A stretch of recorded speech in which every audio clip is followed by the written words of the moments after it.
Hi there. I've been wanting to do a little video on salt for quite a while. I'm sort of, I don't know, I'm in an inspired mood to do some videos tonight. So I did one earlier on Are We Frugivores.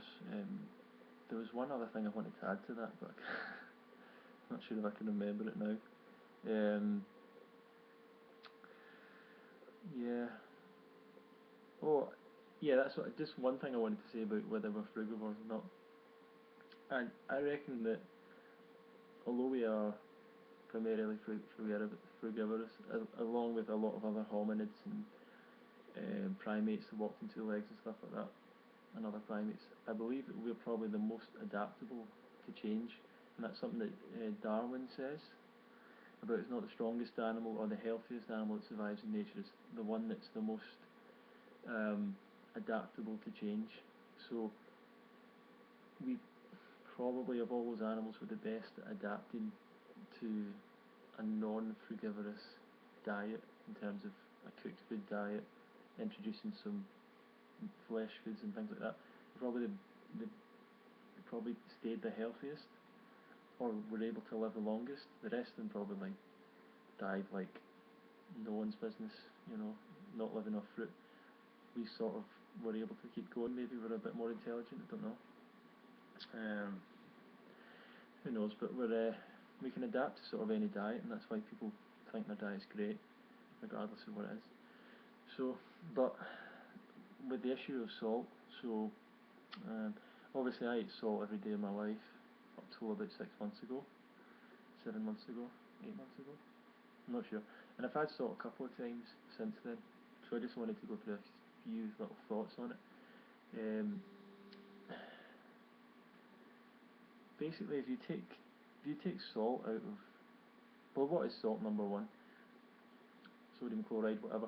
To to me, like, oh, salt is just all salt. I know there's people that say sea salt's different to rock salt, to table salt, to Himalayan salt, and all these things. I don't think it is different. I'm pretty sure chemically it's the same. Let me know if that's wrong, but I'm pretty sure that it's all sodium chloride. There's a lot of stuff out there about animals in the wild will go out and lick salt off rocks, and things like that. So there may be some kind of benefit to doing that, or it's enjoyable in some way.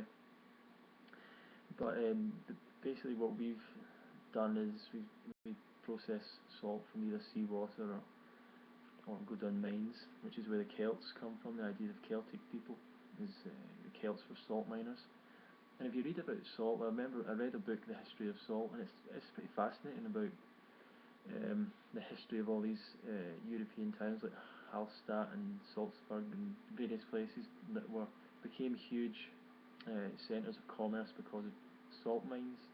Um, and it just sort of shows how powerful food is and how it was such a central thing in those times for foods. You know, for salt. I mean, salting was used to preserve food initially because we were eating foods that we needed to preserve, like fish and meat, otherwise they rot, and then you can't eat them. Same with fruit, but fruit lasts quite a while, you can just let it sit there.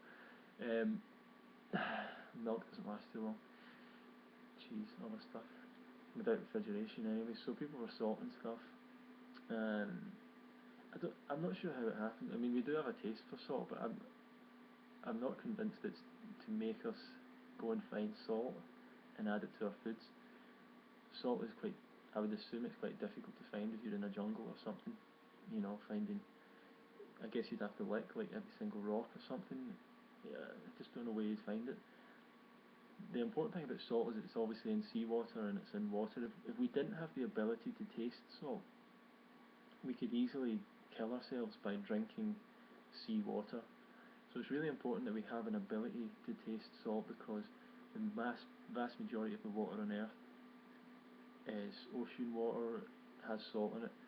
So if we were to come across a source of sea water, it's really important that we've got this ability to taste it. Just like it's important to be able to tell bitter food and poisonous food, once again using our taste buds. So that's, to me, that's one of the reasons why we've got this ability to taste salt. It does make food taste better, that's for sure. And without it, no one would enjoy food. Just wouldn't be enjoyable. A lot of food you just couldn't. It's tough to finish a bowl of rice without some salt. It's tough to finish pasta or something. I mean, I used to make pasta when I was transitioning to more fruit and raw food diet. I would make pasta or potatoes or a stir fry with rice, and I would add some veggies to it, and I would add like a tomato sauce with no salt, and it was okay. It was quite good. It's quite a good transitional recipe, and if you're like wanting to do like a really healthy vegan thing for a while and cut out salt, then it's not too bad. Um, but you sort of, when you're eating a lot of fruit, you tell a difference anyway. But it's enjoyable. Um, but cutting out salt is really tough because it's like all the foods you've ever eaten, um, probably in your life, all savoury meals, will definitely had salt in them. And there's people that pour salt and stuff, add sauce. Um, when my dad used to cook things, he would cook meat without putting any salt on it, and your instinct was immediately like, you can't eat this. You need to put some sauce on it, you need to put something. So salt's very strongly addictive, but people sort of see it as a nutritional thing. I actually know people that recommend it to people, like as if they need more salt in their diet, and they've actually recommended that to people. There's absolutely no way that anyone in the world needs more salt in their diet. Salt is pretty much in all the foods that you're eating.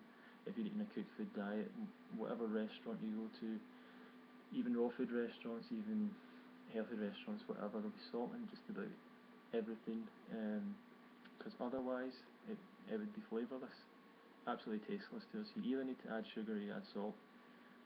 What foods can you eat without adding flavourings would be fruit, vegetables. A lot of people told me if you give up salt, you start to enjoy vegetables a lot more, they become a lot saltier to you. I don't really think that's true, it's not really happened for me. But I mean, celery is salty, definitely, but yeah, maybe sun-dried tomatoes and stuff like that. But not in the same way that when you're eating salty food, not in the same Moorish way that you eat it. Giving up salt was really tough for me. I think it took me a couple of times. Knocked me out for like 3 days, like hormonally, emotionally, like such a detox, such a powerful detox. And I've not heard other people didn't get this right, but for me it was like I went through just weird, really tired and sick and stuff for a couple of days, and then started to adjust to it a wee bit. So it was really tough to stay away from it.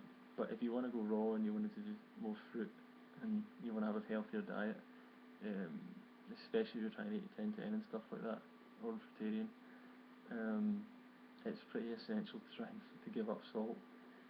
Otherwise, you're always going to go back. You're always going to eat a lot of cooked food. And even if you're doing raw food with salt in it, it's just continuing this addiction and this cycle. So try and give it up. I'm still not fully over that addiction. Like in my mind, I still think about these foods and I see them as tasty. But when you get rid of salt and you try and eat certain things, try and make bread without salt in it and things like that. It's really tough. And every chef in the world, they're paid to make tasteless food taste good to people, and edible and digestible and all this stuff. And the art of cooking is like such a huge thing because all these foods that we're eating are tasteless, and it's ridiculous. So we need to try and get more fruit, get it grown better, you know, get the best soil, the best fruit, and get it into the shops, and then more people are going to eat fruit and get rid of the refined sugar stuff as well. But that's another story. Thanks.